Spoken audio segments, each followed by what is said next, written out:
Good evening, everyone. It is my honor today to have our first of the series of public talks being part of the International Summer School Curating in Context, organized by the NGO Lokomotiva from Skopje.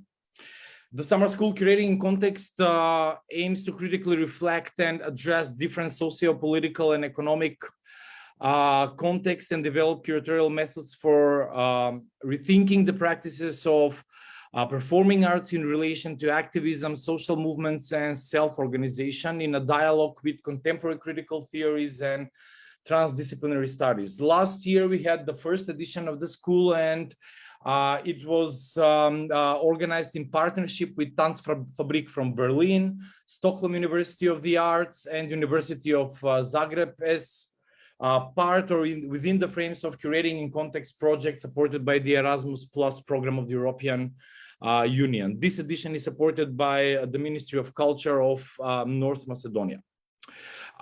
Today we are, as I announced, we are more than honored, ineffably honored to have sort of an icon, a star, or one of the most important names in the field of history of art, visual arts, and in particular body arts and performing arts, Professor Amelia Jones, to be delivering a lecture, a public lecture as part of the school. For those few of you, I assume, who are not familiarized, Professor Amelia Jones is a Robert A.D. Professor and Vice Dean of Academics and Research at the Roski School of Art and Design at the University of Southern California, a feminist curator, a researcher, theorist, and historian of art and performance, whose work and research includes numerous groundbreaking and I would say textbooks related to body art, performing arts, and the history of especially 20th century visual arts. Some of those books, of course, include her early books on postmodernism and engendering of Marcel Duchamp by Cambridge University Press in 1994, then Sexual Politics, Judy Chicago's Dinner Party in Feminist Art History from 1996 at the University of California Press, the cult status book of body art performing the subject, published by Minnesota University Press in 1998. And then, of course, I would say a textbook event and an obligatory reading for everybody interested in the history of body art and performing arts, The Artist's Body, edited together with Tracy Ward and published in 2000 by Fiden from London, a book that has probably brought us inexhaustible knowledge on and genealogy of the development of body arts and performing arts from the 60s, 70s, 80s, 90s, and early 2000s, a book that addressed the different forms of engagement with the body and problematizing the body within body arts and performing arts, including the painting body in the beginnings, and then the gesturing body, the prosthetic body, the ritualized body, the absent body, etc., etc. And then one of the crucial texts actually published also by and authored by Professor Amelia Jones is Irrational Modernism, a Neuroaesthetic History of New York Data, published by MIT Press in 2004, Self-Image, Technology, Representation, and the Contemporary Subject, Perform, Repeat, and Record, co-edited with Adrian Hatfield, Seeing Differently, the Whitechapel Gallery edition of Sexuality in 2014, and some of the most recent books include the co-edited book Otherwise, Imagining Queer Feminist Art Histories with Silver Erin, and her latest books, which I sincerely recommend to everyone, the latest book, In Between Subjects, A Critical Genealogy of Queer Performance, and of course this incredible and magnificent edition related to the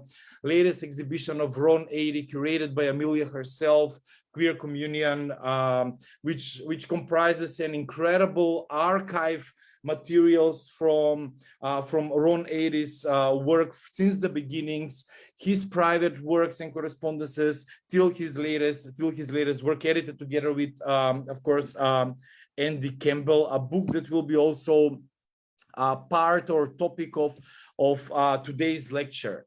I would just briefly say that also the latest book, In Between Subjects, is incredible work in terms of opening different vistas and possibilities for thinking genealogies of queer performance, but also rethinking the relationship between queerness, performativity, performance theory, the concept of theatricality, and how all of these concepts are approached in the first meaning of the in-between, actually in those spaces in between all of them, and how they interrelate and tangle and co-constitute each other's histories on the one hand, but also how all of these concepts are related to the other crucial meaning of the book title, and that is the in-betweenness between subjects, bodies, and this in-between relational space that is constitutive for meaning, for value, for identity, and for subjectivity and corporeality in general as concepts, and how it helps us understand these different histories. And what is particularly important is the critical perspective from this genealogy that Professor Jones provides in this book, critical in terms also of the predominant white, Western, and male gay orientation of dominant and hegemonic queer theory and queer genealogies, by bringing into focus questions of race, ethnicity, class, and disturbing our habituated ways of understanding and seeing the origins and starting points of performativity and performance theory, especially by locating it in the work, for example, of Judith Butler. But also critical in terms of not giving precedence, priority, or a starting position to any of the different perspectives and practices, theoretical, activists, or art practices in this genealogy. As I would before ending, I would just quote from page 45 of the book, as Professor Jones says, in my model of critical genealogy, there can be no prioritizing of linguistic theory or philosophy over artistic performance, or for that matter, over historical shifts from industrial to post-industrial modes of labor or coalitional forms of activism that question dominant norms of subjectivity and power. The point here is to stress the innovation of art practice in the 50s and 60s. Art centers of Europe and North America directly parallel some of the energies produced through and outlined in the observations in Austin in his theory of performativity, and both are inextricably related to these broad cultural transformations in understandings of subjectivity, identification, and the meaning of art and culture.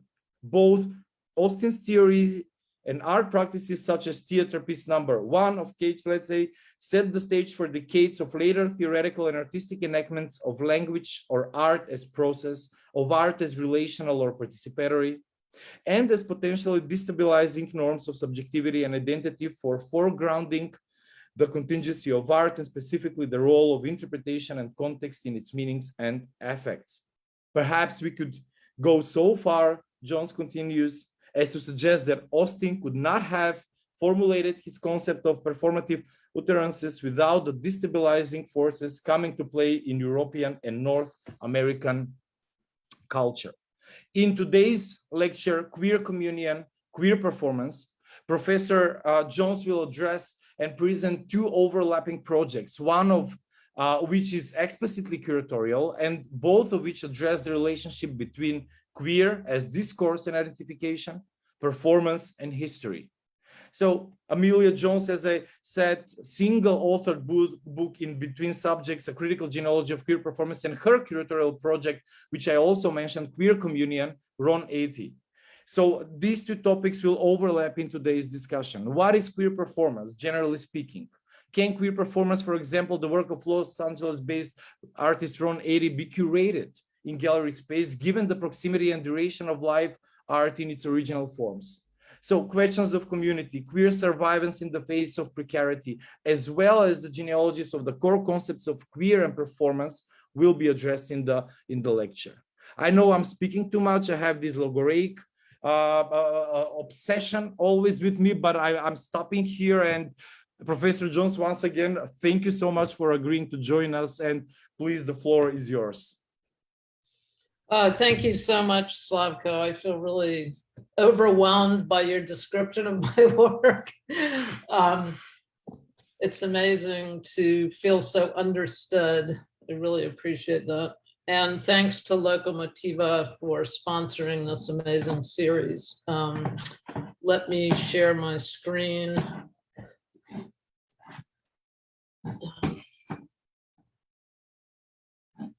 Is that working? Yeah. Yes. Okay, so I've already, the idea of this talk has already been really beautifully introduced by Slavko. So I want to begin by saying that in rethinking how to frame this, I was responding to the curating and context question of the curatorial and its extended understanding, reflecting on the perspectives of producing, advocating, initiating diverse models of presenting and articulating art, in this case, especially performance within a certain context. As Slavko already pointed out, the talk is presenting two overlapping projects. I'll spend most of the time on the Queer Communion show and then say a little bit about the book, which of course is a totally different way of thinking and manifesting some of the same challenges. Yeah, so let me just jump in. I'm going to be addressing three things: the overview of the Queer Communion exhibition, the issue of organizing the show, the thought process, what I was trying to achieve with the show, which raises questions of curatorial practice, curating live art or careers of performance artists, curating queer exhibitions, and the larger questions of queer lives, queer performance, and survivance. And then third, I will briefly introduce, as I said, my book In Between Subjects and contextualize my curatorial work and historical interests and method in relation to that project. So it's important to start, and this is what I start with whenever I do a gallery talk of the show, which is currently up at the ICA LA for a few more days. And I really stress that the show is not an exhibition of performance art, which would really be a mistaken project because, of course, it's impossible structurally to exhibit performance in a gallery. You can do a performance in a gallery, but you can't exhibit it because then it wouldn't be a performance.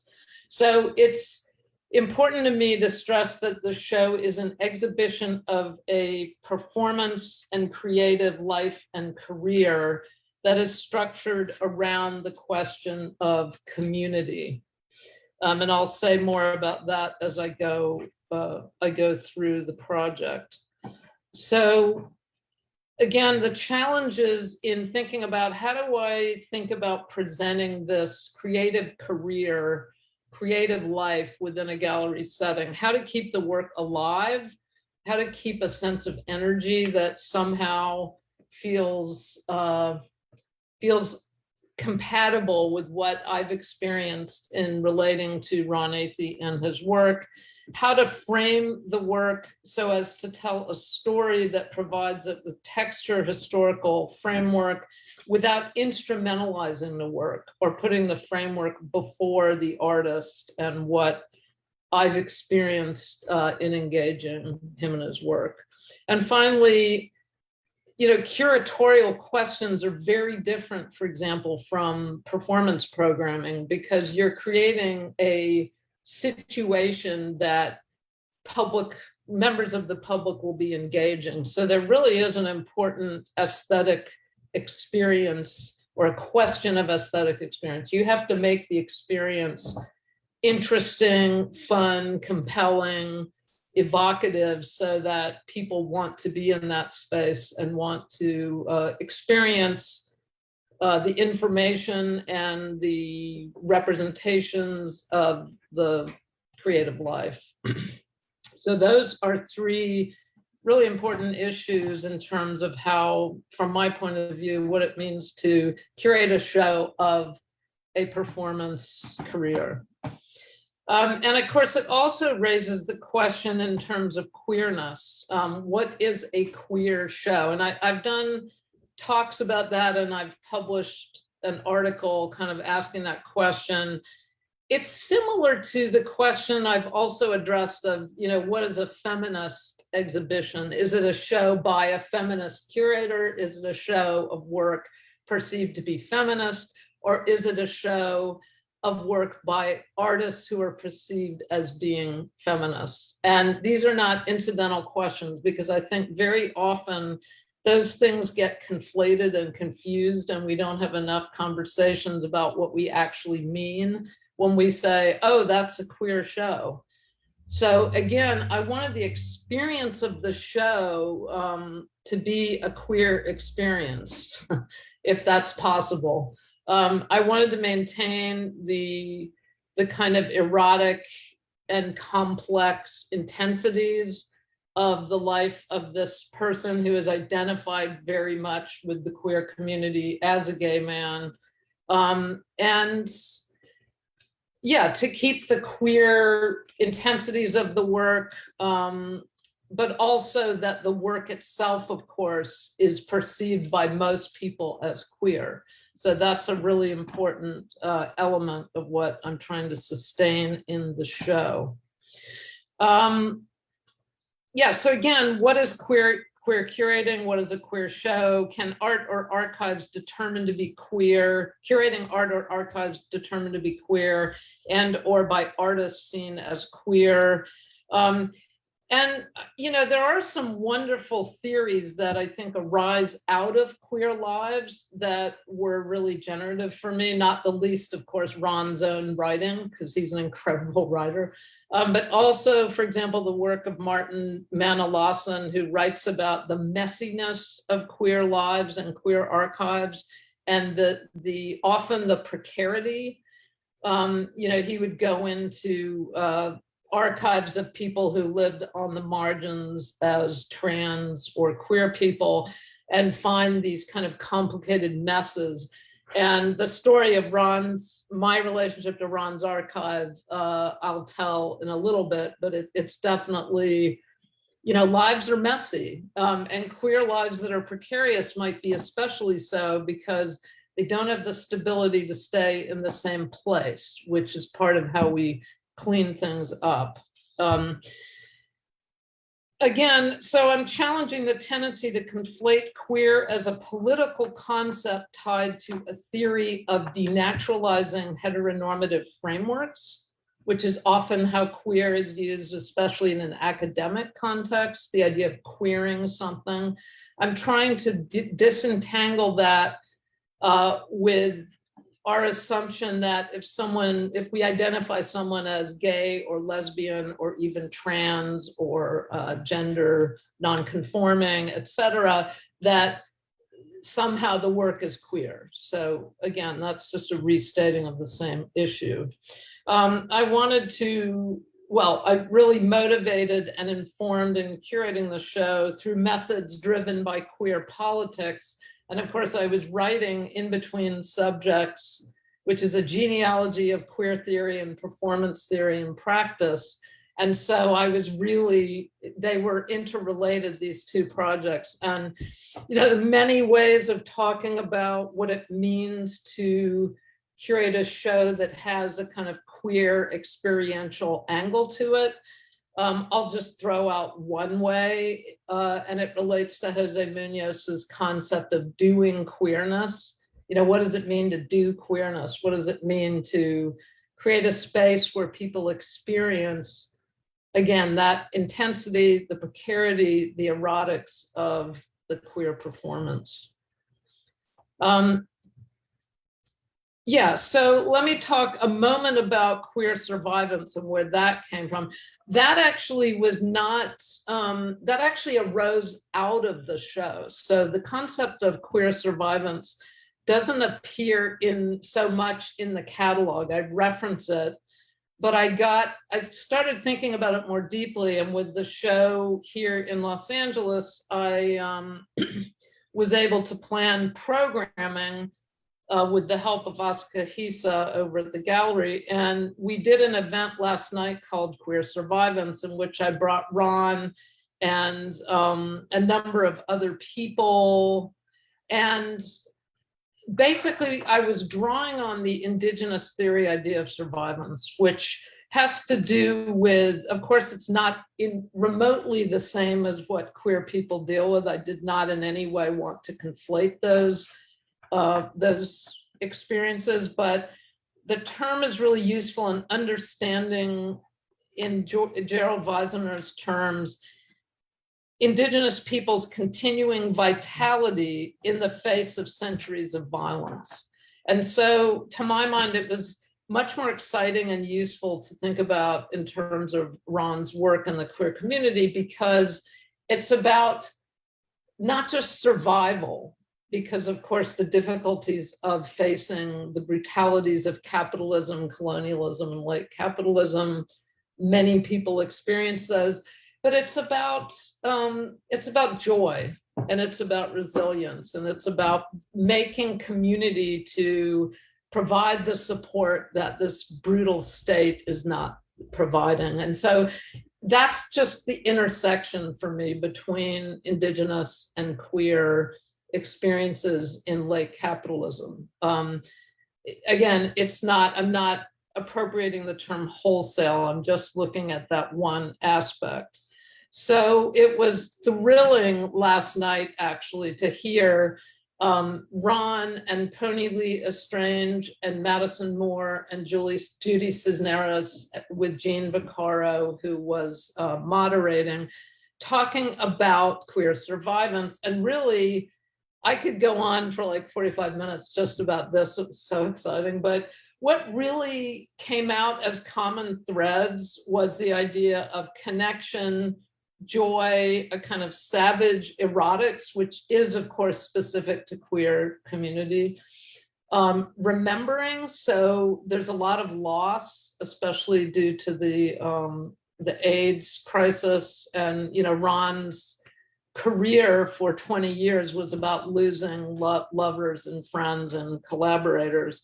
And then also creative living and love, which, might sound corny, but it's actually really, in some ways, a radical corrective to the kinds of fragmentation and marginalization that late capitalism is constantly activating in relation to anyone who doesn't fit into its model. So that's where I'm going with queer survivance. And in a way, the concept really came out of installing the show and kind of feeling the energies of all of these things. And selfishly, when you're able to do programming that actually, you just really want to hear these people talk about this, really did kind of ratify for me that the show is successful in evoking all of these kinds of intensities and connections. So the ideas behind the show, first of all, why was I drawn to Ron's work, and why did I call it Queer Communion, Ron Athey, which I did have to argue that point a number of times, because galleries and museums want a show that they perceive as a one-person show. They always want the artist's name. And, obviously his name is in the title, but it was important to me that the name was following the concept of queer communion, because they're interconnected to my mind. And I didn't want that overarching concept to get lost. So I was initially introduced to Ron's work in 1994 when Sherry Rose and Bob Flanagan, who were friends of mine, said, "Oh, you have to come and see our friend Ron." And I've written about actually how I I was very kind of in a heteronormative life and relationship, very middle class. I wasn't really questioning that. And the work was a bit much for me at the time. And I mean, I really respected it, but I didn't know how to deal with it. I didn't feel it. I could feel the resistance I had to it, but I couldn't really understand it. And then I followed his work on and off, and I would see him at various events around Los Angeles because I was obviously living here at the time. When I moved to England in the year 2003, this kind of normative bourgeois life completely blew up in my face. I became very suddenly a single parent in a foreign country, and England is quite a jarring shift if you're used to the United States. And I went to see Ron and Juliana Snapper perform Judas Cradle in Ljubljana in 2004. And all of a sudden it made perfect sense. All of a sudden I completely, not just understood for me, Ron's work, but I actually felt it. And so I write about this in a brief article about Judas Cradle in TDR, because it's important, I think, that, audience, even individual audience members shift over time in our capacity to understand or absorb or appreciate. And for me, it was something I really noticed, that his work, I was extremely drawn to it. And I started watching him perform in various places around the UK. And then I moved back to actually Canada and then the US in 2014. And Ron moved back here from England, where he had been living, in 2015. So by then I had kind of started to develop the idea for doing the show. So yeah, I think that, the work, and I do teach this work in the classroom as well. And I'm very careful always to say, like, you do not have to like this work. You don't have to feel comfortable with it. In fact, you probably shouldn't feel comfortable with it. But just give it some time and think about it. And then we have conversations about it. And so that's partly from my own experience, of just kind of understanding how you can not get something and then how it speaks to you. Because in my case, I felt eviscerated by this terrible loss and experience. And so again, seeing Ron impale himself on a Judas Cradle made perfect sense. Then, the question is, why did I come up with the idea of community rather than just the standard, more traditional kind of art retrospective where you would just present the works of an artist more or less chronologically? I think because I came to Ron's work through community. And because once I started connecting to the work, I more and more found myself as part of this community that was embracing me and allowing me to be my strange and eccentric self, which I never quite felt comfortable, honestly, in the art world in that way. So community started to come through for me as one of the most important things as I started to delve deeper and deeper into Ron's life and career. The way in which Ron has formed community and played a role in community across, religion, the queer club scene, the punk music scene, all these different scenes.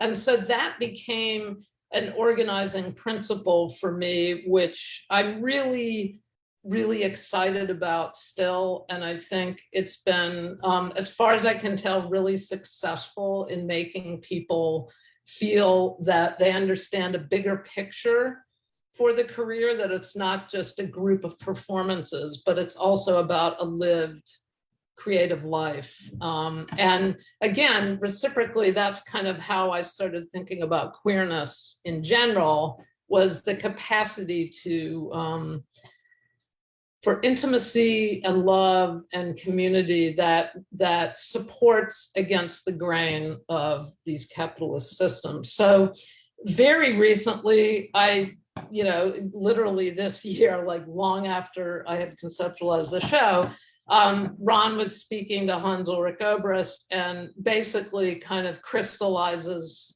what I felt intuitively was exciting about his life and career. We were just doing our thing and creating a bit of family around that. And he's talking about kind of the works where he started just dancing, well, originally doing kind of punk and post-punk performances, as it were, with premature ejaculation. And then in the early 90s, kind of dancing in clubs, which morphed into performance art. That's the family. And that was always the original audience. And now, of course, there's a much more expansive audience. Wouldn't it be better to help develop a scene that you would want to live in or that you would want to learn from? I do something, but I don't want to just be alone in doing it. So you have to find the reason why you do it and nurture people around you. I think of generosity in terms of interaction with people. It's hard for me to use that word within the work itself because I don't know another way to approach how I work. And if you look across Ron's career, the friends, the colleagues who appear and reappear and reappear, and often it's also constantly changing because unlike many people of Ron's age, and we are exactly the same age, we were both born in 1961, you know, a lot of people our age don't reach out to younger people, but Ron is constantly working with younger queer people to support them in their work, to bring them into his practice. So again, the community is just this incredibly strong part of the work for me. So Queer Communion, again, was my ultimate choice of title instead of Queer Community, because I wanted to also signal the deep religiosity at the origins of Ron's life, where he was raised as a Pentecostal minister, and that provides some of the charisma and energy that comes through all of the work up to the present day. So to my mind, it was a great way of kind of putting those things together, which of course provides a friction as well, since religiosity doesn't usually meld very well with queerness. But for Ron, he makes it happen. So Queer Communion then opened at Participant Inc. in New York City in February of 2021. And, you know, I have a lot to say about Leah Ganjatano at Participant and how extraordinarily important it is to have someone who understands and supports a project like this.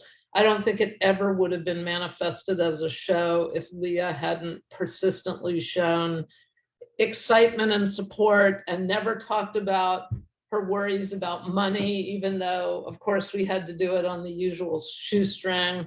But just the fact that that wasn't the focus for her, the difficulty of the work wasn't a problem. It was all just something she was going to make happen.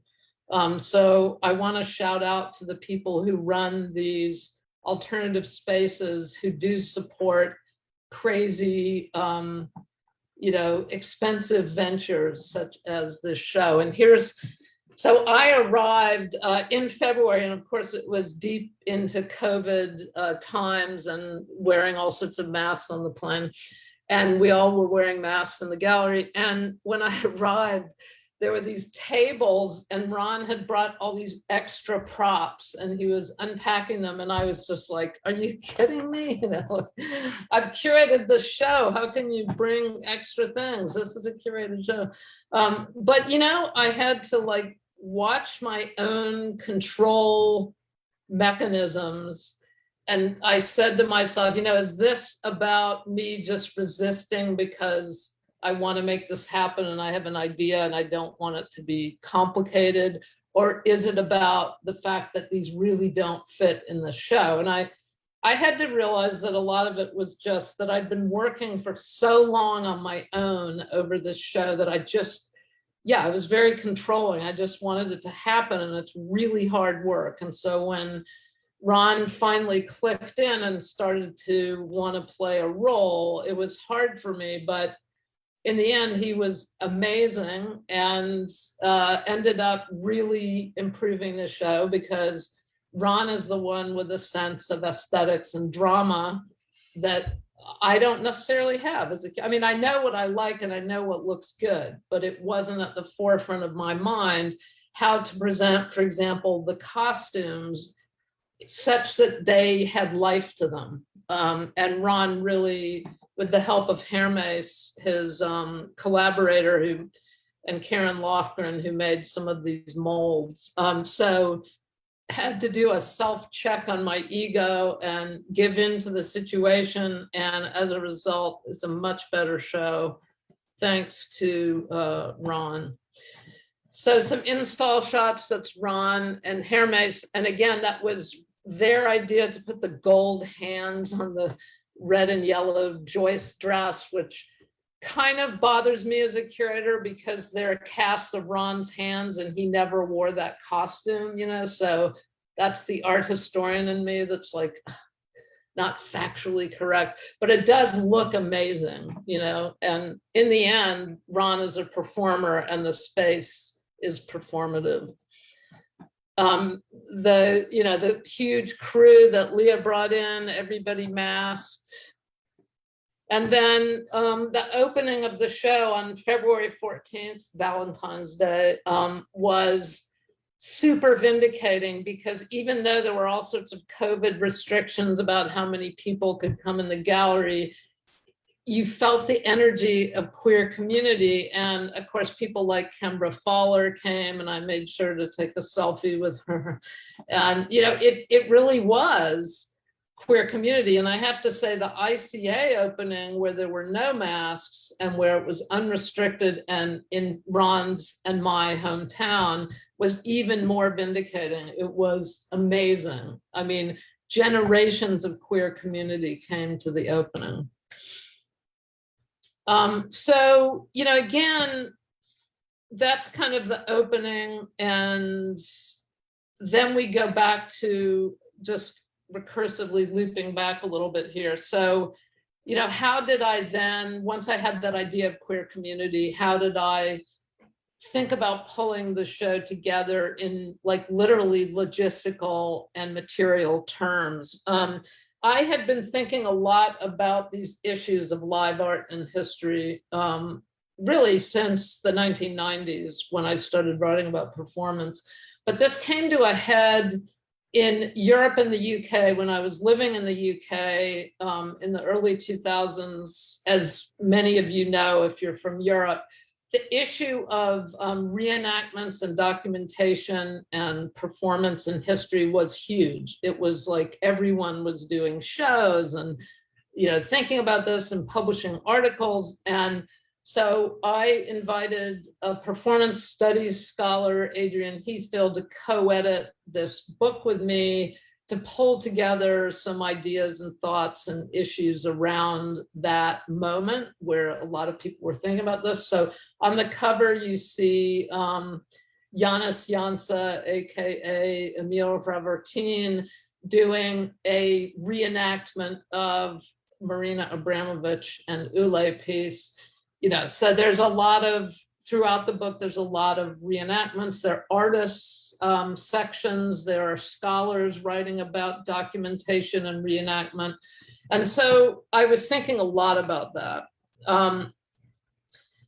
Then the trajectory I've already described, I moved back to LA. I'm already deep into planning this show conceptually, but nothing has been materialized. Ron moves back in 2015, and then in 2016, he got notice that he had to leave his rent control apartment where he had had this apartment for 25 years.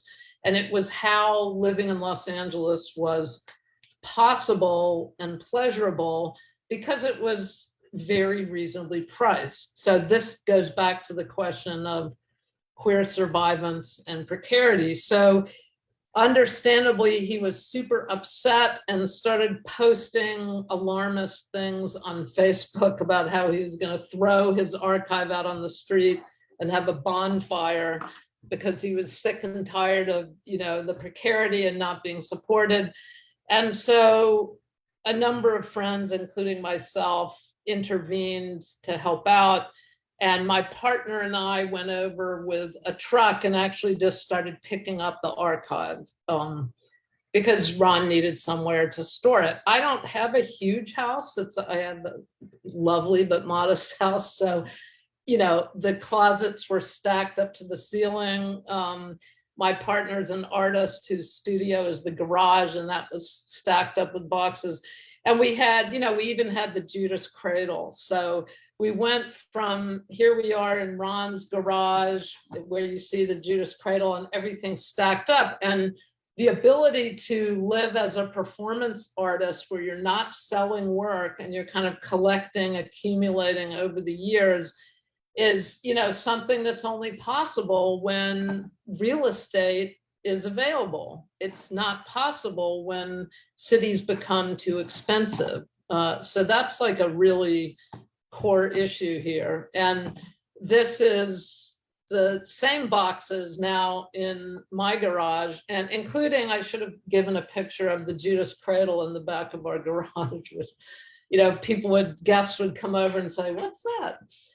So that's like the realities sometimes of how a performance career unfolds and how it gets supported. So while I had those boxes, I was curating the show now that I had most of the stuff literally in my house, but I was also working with various archives to figure out who would actually obtain the archive, and worked with John Tain and Glenn Phillips at the Getty to eventually work out a plan.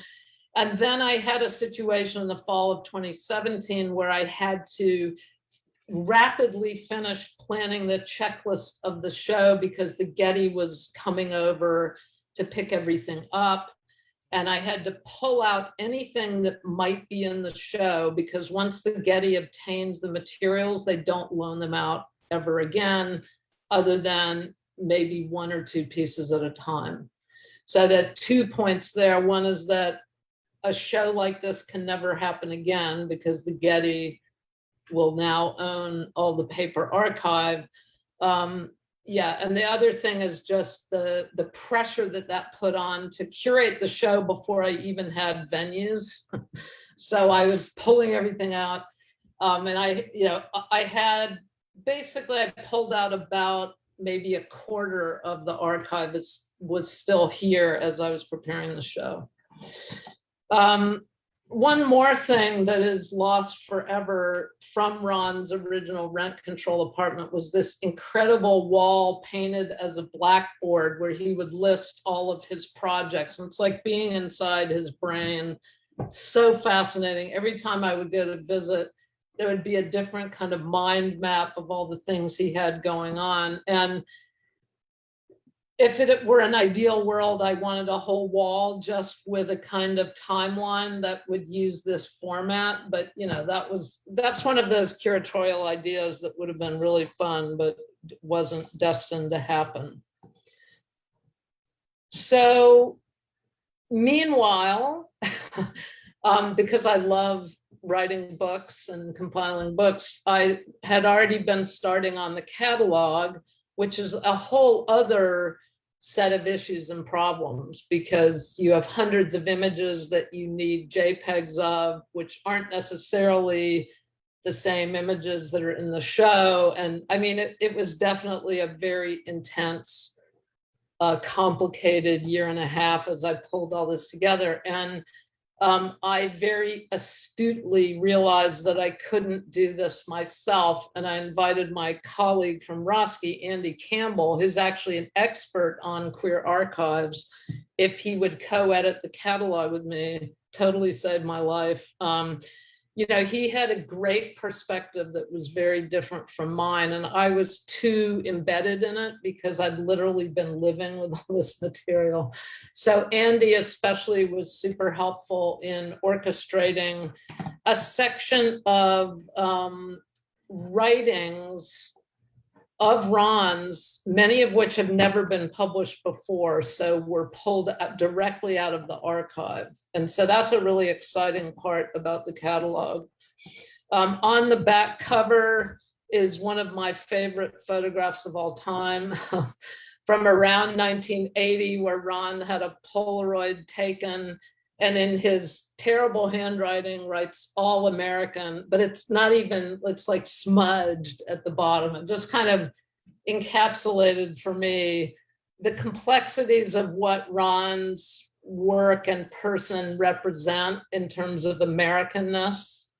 Like, obviously it's ironic because the vast majority of people in this misbegotten country who claim to know what being American is would not embrace Ron Athey. So I love that he kind of claims it for himself, even as a 20-year-old.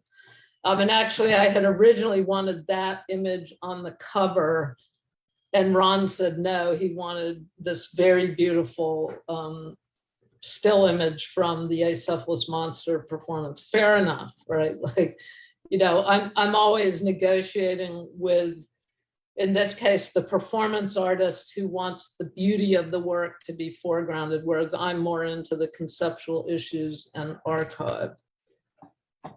So this is kind of the very loose chronology or table of contents of what appears in the book. That writing section to me is really important because it's another way of thinking about how to sustain an understanding of the life and the practice through a book in this case. Reflections, longer essays by authors, most of whom know Ron, some who may not know him but study queer art and performance. And I really love this idea of object lessons, where we invited people to engage with a specific object from the archive. So Andy Campbell, for example, has a lot of fun with 2 fisting photographs that he found in the archive. I go to town on the studded leather codpiece, which, because I was like living with it in my house, you know, I could pick it up and handle it. Of course, it's kind of crusty with sweat and all of those things that these props and objects are lived things. They're not dead objects to be put in vitrines and forevermore, you know, viewed in a static way. So of course they are in vitrines because you have to protect them, but they're living objects. And even as I was planning the show, Ron would like come over and take something that was going to be in the show because he needed it because he was performing, you know, and then I'd be like, please bring it back. So it really is a living archive. And in fact, the show at ICA, we lost some of the major props, which he just took out a couple of weeks ago to perform Acephalous Monster here. And I really love that idea because actually it foregrounded the living nature of this kind of archive. Again, it's not dead objects that will never be mobilized again. Often Ron will use and reuse the same costumes. So then the show is divided in terms of these communities. And the way I describe it when I do a walkthrough is it is a recursive chronology. So it's not a rote chronology where you start at the beginning of an artist's life and just go through to the present. But it's recursive in the sense that it does kind of start with the earliest community, which is family, his literal family, a highly dysfunctional family, and the way he was raised as a Pentecostalist. But then that also goes up through the 70s and really to the present day because he's still bringing in these elements in the work. So that's the sense in which it's recursive. Is it vaguely chronological and yet it's continually repeating and returning the way Ron's work does? And that for a while, you know, I had, because I was trained as an art historian, I had this kind of taxonomic impulse where I wanted to like figure out exactly which work was which work and which prop went with which work. And of course, it's impossible because he would reuse a prop, or he would contain a vignette from an earlier piece in a later piece. For example, the human printing press, he's keeps including in later works. So lucky for me, the brilliant Dominic Johnson, who I know just spoke to you in this group, had already published an art historical book where he really did, he's much better at doing that kind of taxonomy than I am. And so when I was publishing the catalog, I actually specifically went to the same press, to Intellect Press, and asked if they would be willing to do the catalog as a kind of companion that offered something completely different. And they did, and I can't say enough again about Intellect Press is amazing. And they totally did not bat, and they didn't blink when I said there were going to be hundreds of images in the book, and they made it a beautiful product. So yeah, the Queer Communion functions more as a kind of investigation of Ron's lived experience and archive and artistic practice. And Dominic's book really is the more art historical kind of taxonomy of the artistic work. So then getting back to the show, these are the general categories. Here you see an overview on the left of the Participant Inc. installation, and on the right of the current ICA LA installation. And most of the images I'm going to show are from Participant, just because I had them all organized before. So I just left those versions of it, but I'm happy to talk about differences in the two show if anyone's interested in that. But you see the difference in feel. Participant is a very gritty alternative space. Leah did not complain about any of my crazy ideas, including the Gothic type, which I loved because it evoked Ron's early period as a kind of neo-goth. The black walls, she was totally fine, painted the whole thing black. ICA, I had to fight with over the black walls, and eventually I got them to paint one wall black at least to get away from the kind of beautiful white cube feeling of ICA, which is much less gritty. So Participant, you walk in and you kind of walk through, it's almost like a railroad apartment where you just walk from, there's no other way to go. You just go directly back and you pass through these various communities and moments in Ron's career. ICA, it's more of a circular experience as you go from the right around the room. And then the props and costumes, as you see, are more in the middle. And it doesn't quite work as well logically because the props and costumes aren't really right next to the area that they represent, but it's much more beautiful. So, pluses and minuses. So Religion and Family begins with Joyce. And so again, recursive chronology. Joyce is the name of Ron's mother. But this piece was actually made in Europe in 2002. So it's not just early work, right? It's a later work that refers back to his family. And you have the two dresses from Joyce. You have a vitrine with a number of documents of here's his mother. Here's a overall image on the left of the piece that we tried to recreate in the show on the lower right. So what you're seeing is the three monitors in the actual performance were gigantic monitors structurally on the bottom of a large room-sized structure with four performers on top of the monitors. So obviously you can't put a performance in a gallery. So how do you evoke it? In this case, by giving a sense at least of the video content and then trying to convey what the piece as a whole would have looked like structurally. So that's an example of how I tried to navigate the problem of how do you evoke a performance.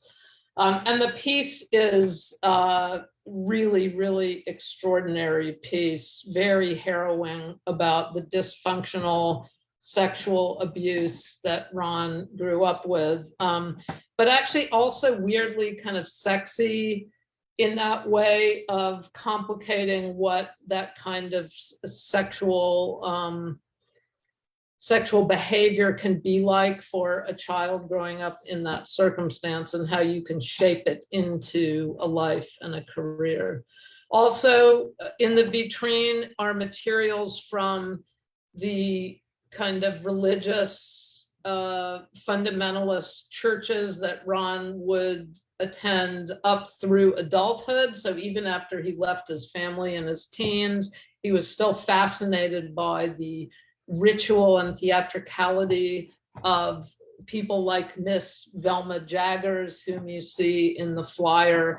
And then on the left, on the upper image, you see actually the cover story in the LA Weekly, where Ron was also working at the time, where he writes about his family experience and Miss Velma. So the interconnection of the family and these kind of religious theatrical presentations is what you get from that section. The music clubs on the left, starting with the around 1980, where Ron leaves home and then very quickly discovers this underground, raucous, kind of punk-driven music movement and starts to perform with Roz Williams in Premature Ejaculation. Some amazing documentation in that section, which, yeah, you see here, including a original flyer on the lower left. Amelia, sorry, just to interrupt you, just to let you know that we have approximately some 10 more minutes, and that way we'll be in an hour already in the talk, just so you can plan your talk. Sorry for interrupting. Yeah, no problem. And documents that have Ron's handwriting on them, and, you know, amazing photographs from the archive. And there's lots and lots of analog photographs up through the early 2000s, and then of course there's none. So that's an interesting thing we could discuss too, is what's going to happen now that all photographs are digital and on people's phones, and how you're going to even imagine like documenting a life like this without the physical archive. This is that kind of queer club scene with a blown up photograph by Sherry Rose, and the cod piece you see in the vitrine, and the go-go boots. And you get a sense of like some of the images and flyers from the archive I chose to frame rather than put in vitrines, to give a lively sense of the archive rather than putting everything in the same format, which I think would have been experientially less interesting. Then you move into Ron's kind of self-taught knowledge of mostly, especially French erotic literature, and his turn to full-scale performances where he's drawing on some of that imagery and erotic energy from literature. The tattooing, also kind of related to reaching out for other cultural imagery. One of my favorite figures from the practice is the Trojan Whore. There's this amazing, tightly bound BDSM female, but kind of hyper female subject that here is being played by Ron. And then I include the actual sex doll mouth. So I love these like props that kind of evoke the materiality of those moments. And the Trojan War was developed as a tribute to Lee Bowery and was first done at a memorial after Lee Bowery died of AIDS-related complications. again, some of the sketchbooks and the imagery showing how he's developing those tropes into actual performances.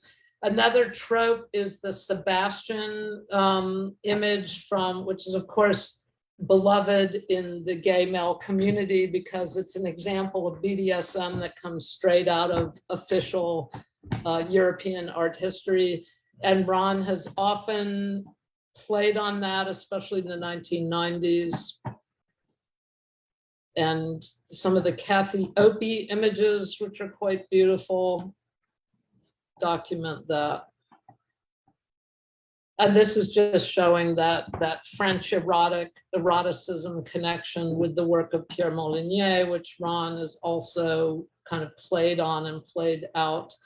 And his solar anus tattoo, which is of course a Bataillon reference.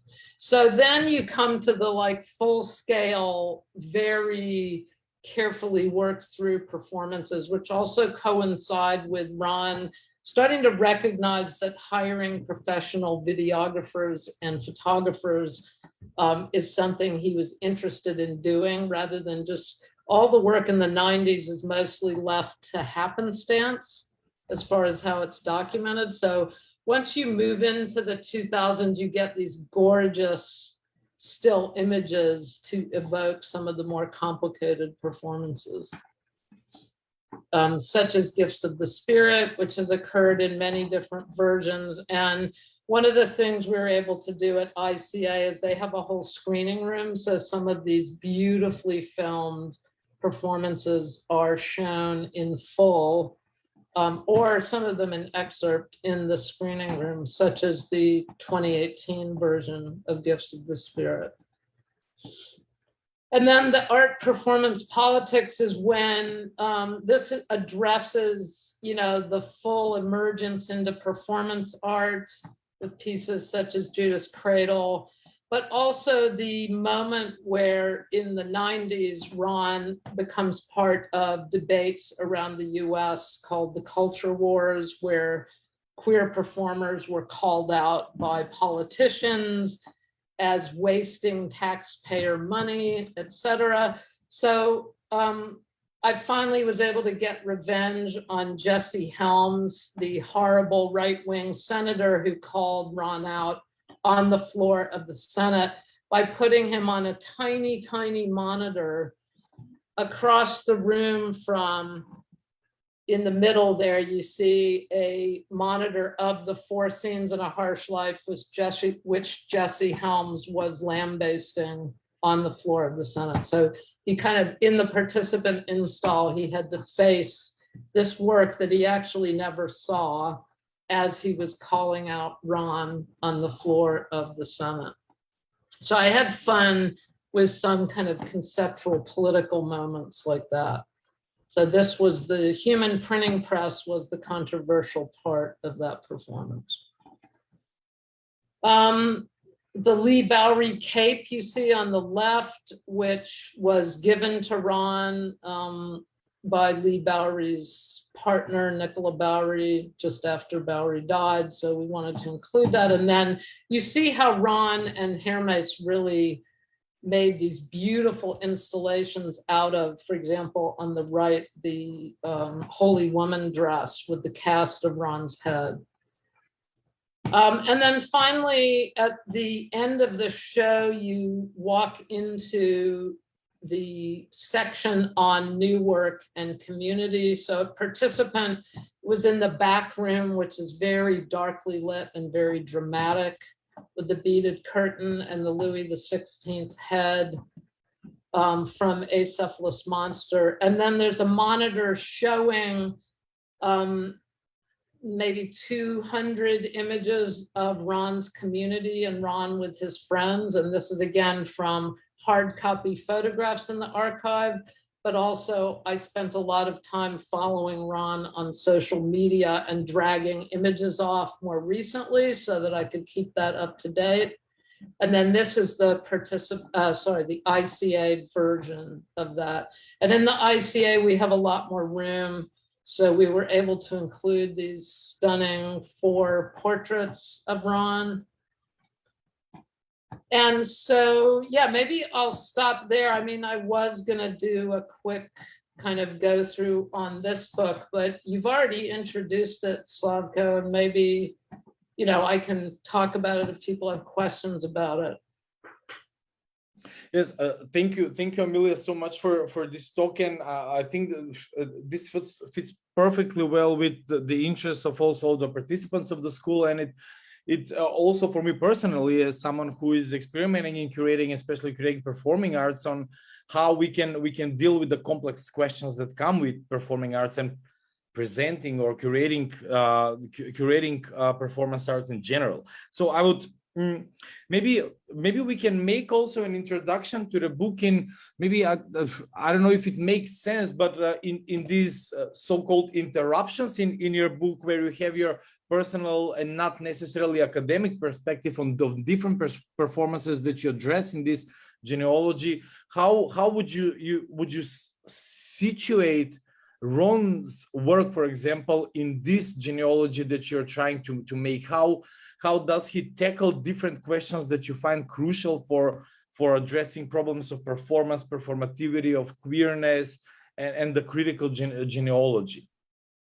Yeah, that's a great question. So you're referring to my kind of hysterical ruptures in the book, where I decided, rather than integrating analyses of performances as is standard in performance studies or art history, I would just kind of burst into the academic text with these very personal analyses of works, most of which, the vast majority of which, I actually attended myself. So often I will illustrate a piece, for example, the Zandra Ibarra. The museum gave me a photograph which includes me actually watching the piece. So that's me with my phone, and I'm ashamed that I'm actually looking at my phone instead of at Zandra Ibarra, which is something that we all do too often. So yeah, I tried to, make it very clear that the genealogy is really partial, right? It's my genealogy, having seen these performances. It's driven by these works. And so as to how Ron's work, relates to that, I mean, it's integral, because the practice that I've been most invested in and embedded in the last 5 years has been Ron's. So he definitely appears throughout the book through various performances, which I'm very clear, and I hope it comes through, that the genealogy is driven, at least in part, if not mostly, by my engagement of performances. So if I have an idea about, for example, relationality, it comes from engaging with Ron's work and other people's work, right? So I'm trying to see if I included the piece by Ron. No, I don't have an image of it, but the one piece that's morphed into various different performances, but more or less where he lies on a steel bed and has a bat up his rectum and his eyes kind of forced open with hooks. And it's the one piece where he directly has the audience come in and touch his body and care for him. And so that, in terms of relationality, which is this concept that I trace back, at least to the rise of this idea of interaction and participation. Yeah, there you go. That goes back to this obsessive interest by social scientists from the 50s through the 60s and 70s.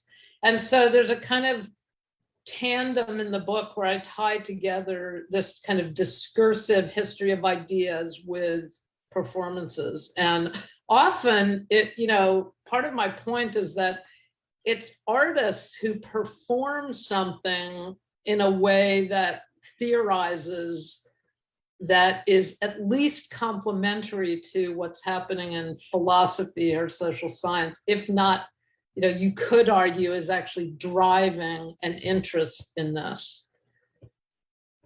So does that clarify?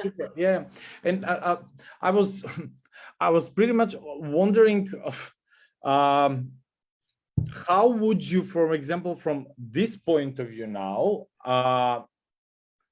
evaluate, or I don't know, assess the attitude, the openness of mainstream visual arts and arts history towards performance art and the works that you do, since you've been very vocal and you have made major contributions in bringing to the fore feminist art productions and performance art, queer productions, but also body arts in general, which have not been taken seriously, which again can be testified by the situation many performance artists nowadays find themselves in, like the problem with Ron's apartment, and how can an artist sustain without going into the mainstream. And I think that also Dominic's book, Bleeding in Blood, is one of those rare comprehensive overviews, serious overviews of such an incredible and important work, but that has been marginalized in official academic discourses that deal with these questions.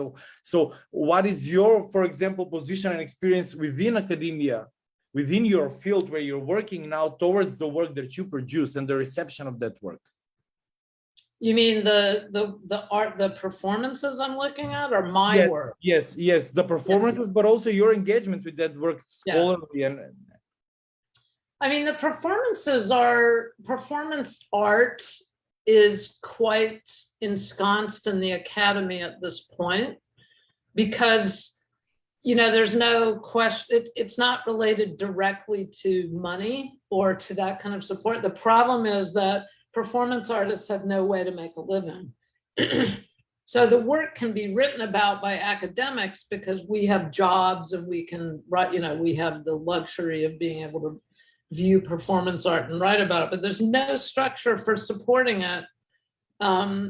It's certainly in American culture, we have no public arts funding to speak of. And even if we did, that's often controversial in terms of supporting performance, because of the Jesse Helms being the perfect example of how the state will try to control the content of performance. And of course, that happens also with private funding, because work such as Ron's, obviously, even a mainstream gay, let's say, filmmaker who has tons of money may not be interested in supporting work this radical.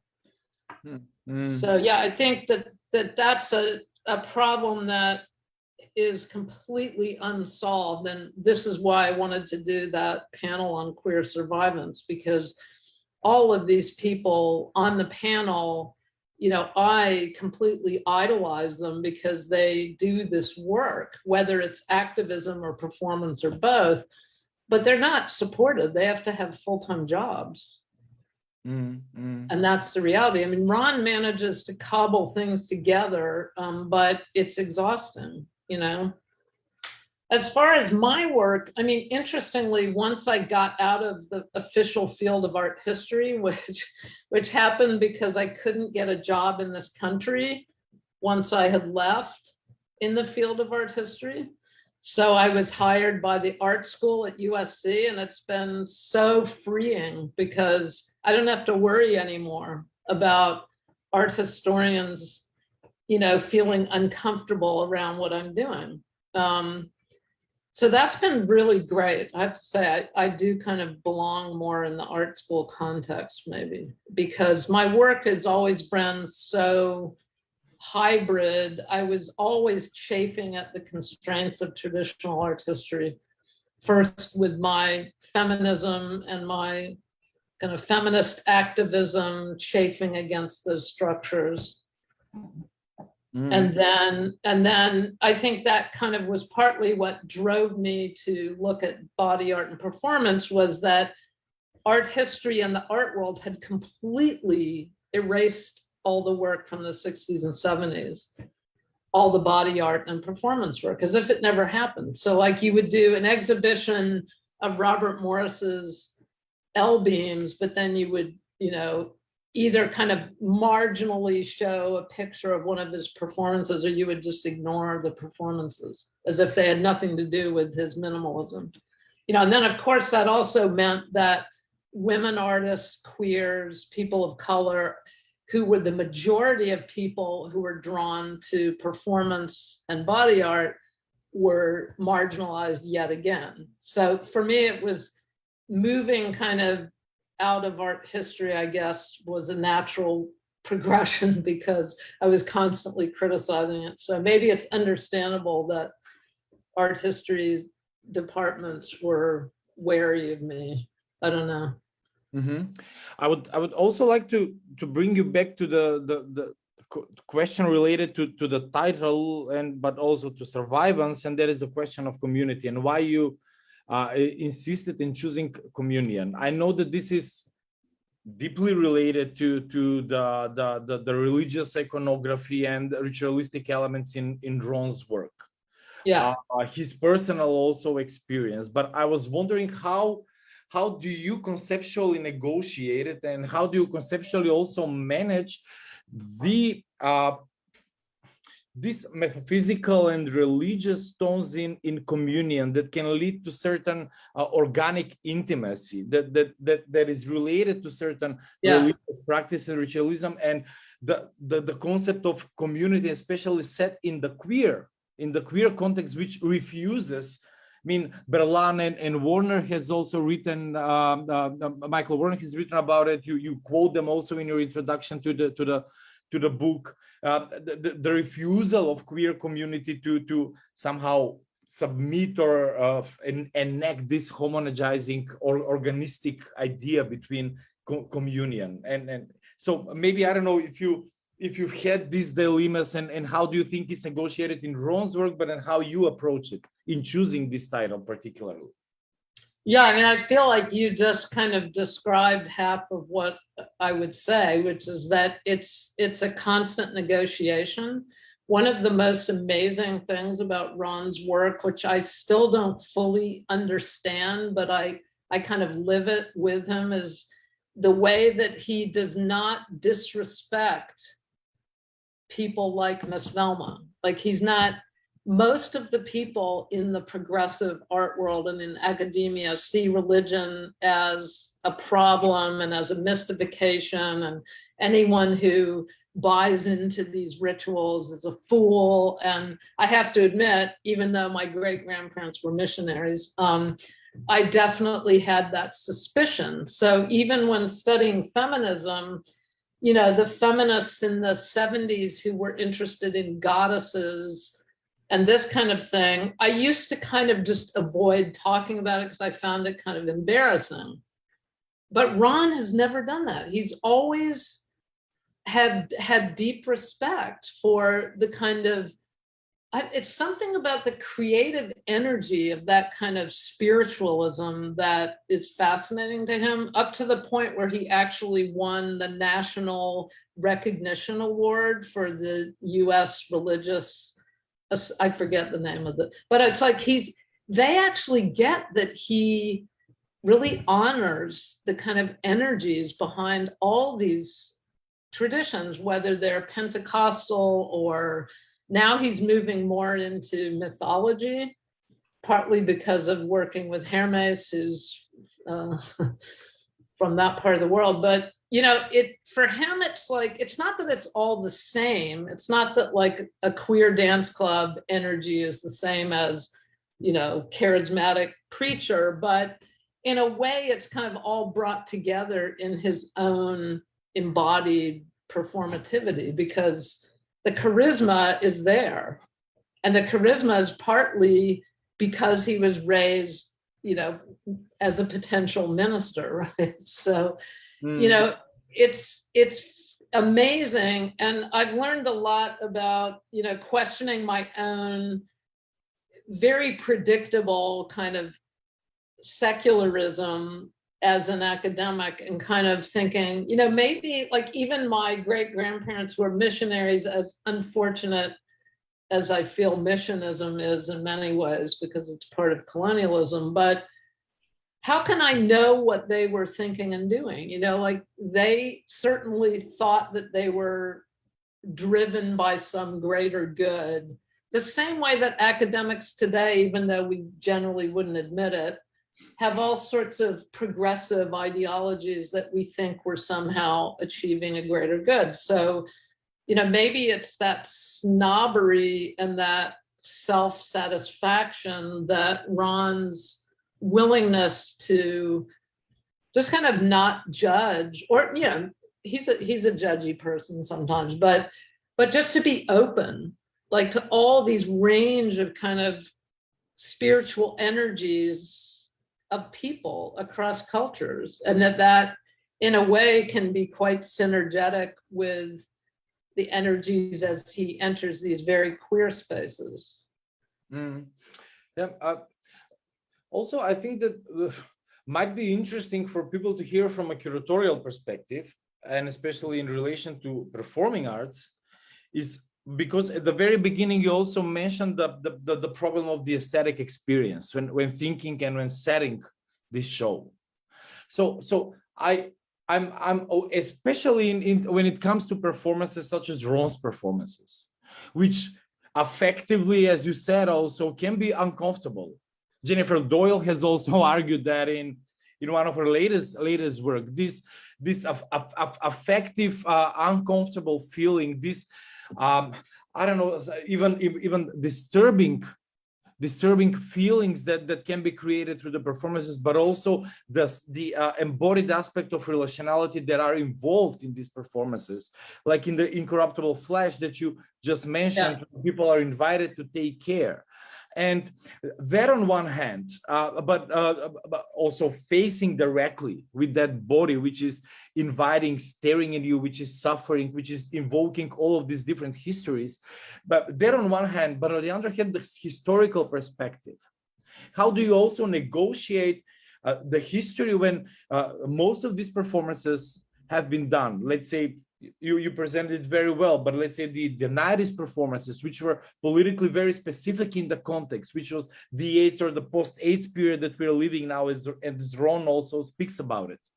And that historical period with audiences that come at the show now. You mentioned the object lesson, which I think it's a genius idea how you incorporated it here, and can maybe bring us closer to this affective experience and the atmosphere that somehow tunes you in a performance that bear this, I don't know, potential to somehow make you, I don't know, or plug you into a certain history and a certain experience. So how do you negotiate it as a curator? How do you navigate these complexities in setting a show like this? I mean, that's the question, you know, and the difficulty is that you're doing the show not just for the queer community, especially in the case of the ICA. So participant, I'm kind of glad that was the first venue, because that really is a space that is known as a queer space. And it even looks like it could have been a queer bar, you know, it's kind of dark and narrow. And so like, I really played that out in the experience of walking through. And it was important to me that it be Black, that the walls be Black. Whereas ICA, you know, they have a mandate to be open to all, including possibly families. I mean, whatever that means. So, you know, that's important. Like Ron has no interest in disgusting or shocking people. It's not what he's doing. So I guess I was navigating, you know, by the time the participant was happening, I knew about the ICA. So you have to think about, you know, who's going to be viewing this and what you hoped them to get out of it. For the queer community, as I mentioned, I feel completely vindicated just because of the joy that I felt at the two openings. You know, that to me is exactly what I'd hoped, is to bring people back together. You know, in this case, to kind of think about this career as a whole, and of course with Ron, who was at both openings, and he's such a magnet for, you know, these vast networks of queer performance people. But for the general public, I've also had like my amazing neighbors who know nothing about the visual arts, know nothing about the queer community, know nothing about performance art, and they came to one of the walkthroughs and they were like, wow. And one of them, actually, the reason they wanted to come was that the wife had had a body works by Ron, who she thought was the sweetest guy, which he is, But then that's a different thing from people who aren't familiar with any of this history walking into that space. So, I felt good that they could be interested and, compelled by parts of it. And again, I'm very adamant with my teaching, with my books, with my curating, that no one should feel compelled to sit with something that they find uncomfortable. I just ask people to, students, for example, to, sit with that discomfort and ask yourself why you feel that. And maybe you'll get somewhere different with that work that you find so challenging. Maybe not, maybe you'll just walk away. Like none of this is about forcing people to engage with something they find shocking or disturbing. It's really not Ron's practice. And so I didn't want in any way for this to become part of that. So there were a few small items that Ron asked me to remove. Mostly he was very open and didn't interfere, other than bringing all those props, which turned out to be a good idea. But he was right, because he knows, he's experienced what happens when the wrong trigger happens, and then the whole, the Jesse Helms or the outraged alt-right person or what, then the whole show will get sidetracked into some person who's either like possibly genuinely upset, but more likely is using it to create a right-wing political argument. And neither of us wanted that to happen at all. So I definitely thought about that myself, and I definitely took Ron's advice in the two cases where he wanted to try to avoid that. Okay, Amelia, for the end, I would before we finish, I would just like to ask you, because it was very interesting for me from your latest book, In the In-Between Subjects, and it was I could use some overused and not popular word authentic approach, because it's not something I've seen in different genealogies and histories of performing arts, but your focus on activism and civil rights movements as some of the core puzzles in this history, in this genealogy. So I would be interested if you can maybe say why you made this choice, what you found in these movements, the anti-racist, the Black liberation movements, but also the feminist and queer movements. How do you find them as, I don't know, appropriate for putting them in the puzzle of this genealogy? Because the philosophical, the social sciences part, more or less, even if people do not connect it, we can think about it when thinking about the performative and performance. From Austin through Derrida, Goffman, etc., Butler, etc. But this part was very interesting for me. So I don't know if you can explain maybe something more on this. Yeah, absolutely. I mean, really that idea of a political impulse and like the reason that artists turn to performance, but also to relationality or participation, has everything to do with the rise of the rights movement. So not only is it just obvious to say that, for example, if you're a feminist like Lucy Lepard or Suzanne Lacey, and you're going to a street protest about women's rights, then it makes sense that you're mobilizing your body, and that Suzanne would then think to develop a practice that was about extending her activism. I mean, it's not complicated, but I think more subtle is a way of looking at, for example, how can you think about the shift to performance without, and, the kind of activation of the body in the art space